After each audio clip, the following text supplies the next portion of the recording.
To begin the headboard bracket installation, make sure you have all of the components.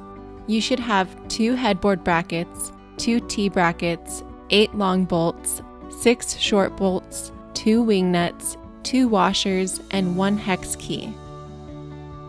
First, you will attach the headboard brackets. With the underside of the base facing up, align the tab in the headboard bracket with the hole in the tab on the frame shown here. Secure the bracket using a short bolt, a washer, and a wing nut.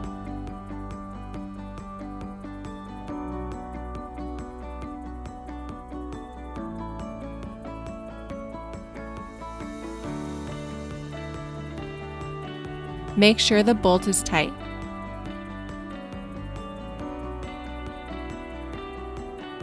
Align the large hole in the headboard bracket to the brass sleeve in the frame into which the leg threads.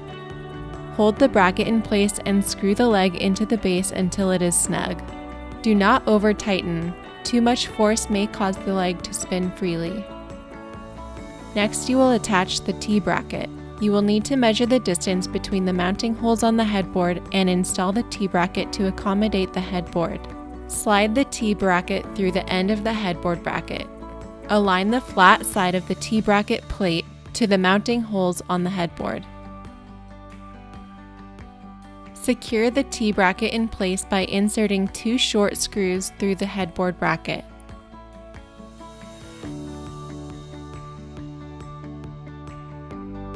Use the provided hex key to tighten the screws.